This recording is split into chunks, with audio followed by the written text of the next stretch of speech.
watched so much television during this time that after a while I realised I wasn't really watching it anymore. It was just noise that was making my head sore.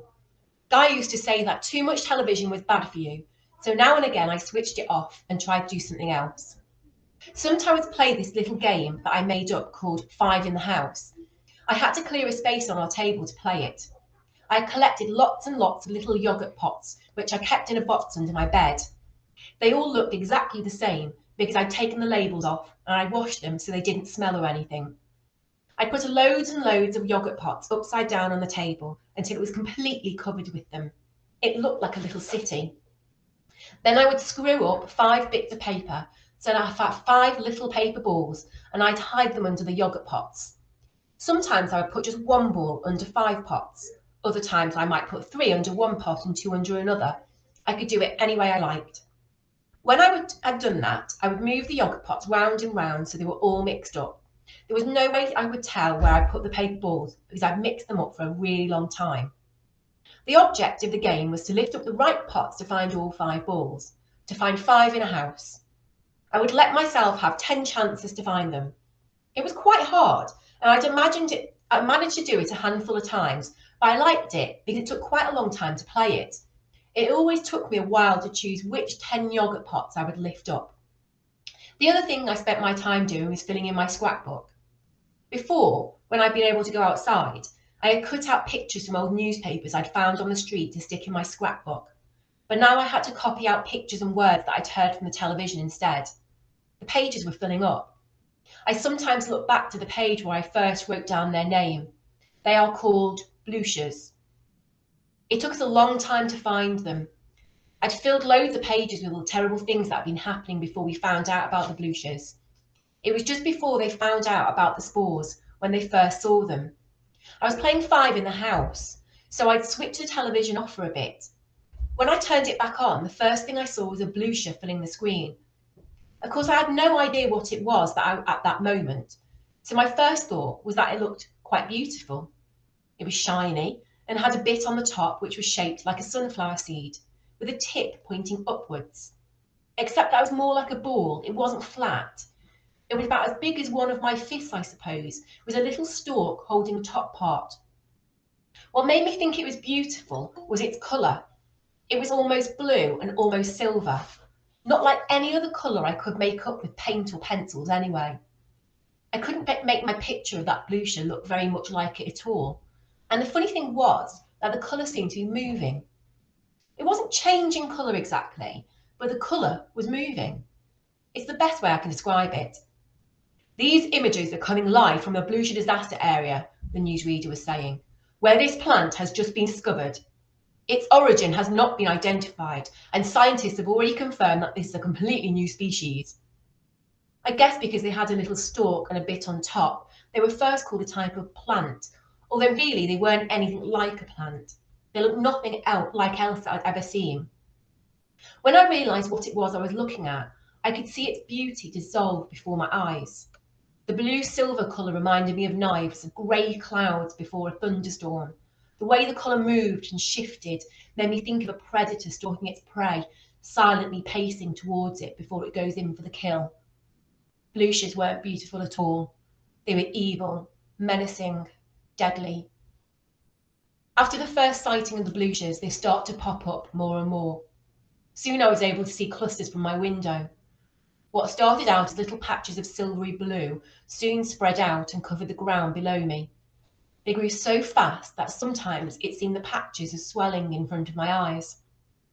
Now they had lots of people on the television who knew about plants and fungi. I wasn't able to follow most of it. I caught certain words like fruiting body and chemical trails, which I wrote down in my book, but I didn't understand how the Bluchers worked. The only thing I truly grasped was that they thought they knew why the buildings were falling down. It was because of the Bluchers.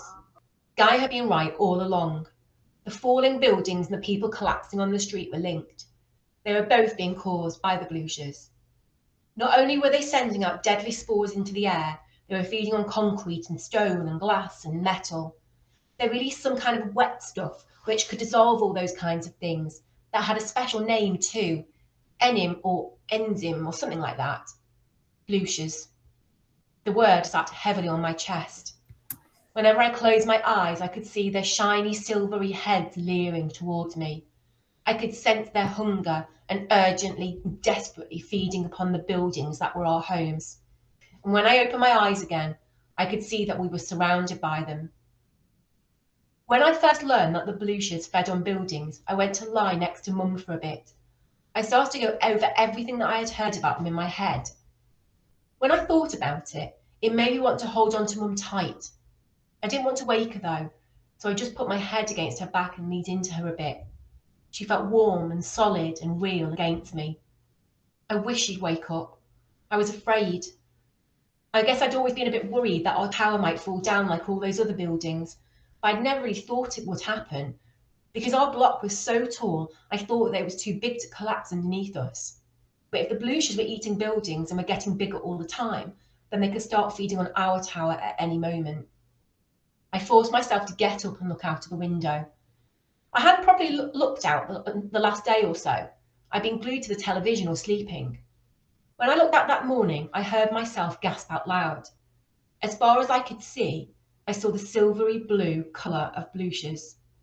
The city was being flattened out. We had used rolling pins once in a class to roll out some clay, and it made me think of that. Like someone had taken a giant rolling pin and was evening out all the buildings. There was still some standing. The other towers around me were still there. I'd even seen some of their lights on a couple of nights ago. One night, I counted up to Gaia's flat on her tower to the 17th floor, and I saw a light on.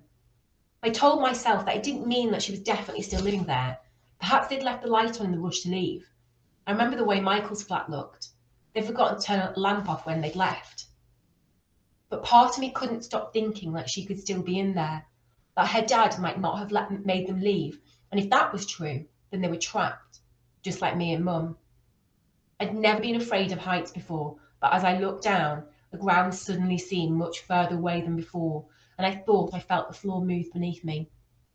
I had to sit down very still on a chair until I felt normal again. It was quite a while before I could stand. I didn't know what to do.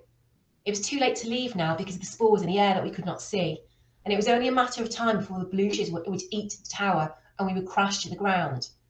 I wasn't going to be able to save myself and Mum, not on my own anyway. We needed someone to rescue us. I decided to ring the police. They would come and get us out.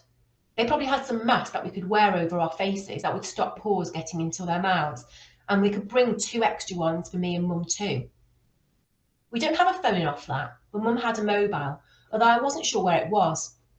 In the end, after looking through a couple of bags and in a few drawers, I found it under a pile of unopened post on the side. Nothing happened. The battery was dead.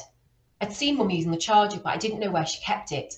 I looked in all the drawers in the sitting room, in the kitchen, and even in the little cupboard in the bathroom that has a mirror on it, but I couldn't find it. I realised it must be in her bedroom. The room was dark because she kept the curtains closed all the time. I tried to see if I could feel the charger on the floor with my hands, and then I tried to look in the wardrobe, but the door banged against something when I opened it and made a noise. I heard Mum move in bed. She didn't say anything, but I gave up then. I didn't want to risk waking her up. There wasn't a lot I could do, so I sat in front of the television for most of the day. Every channel had something on about the Bluches.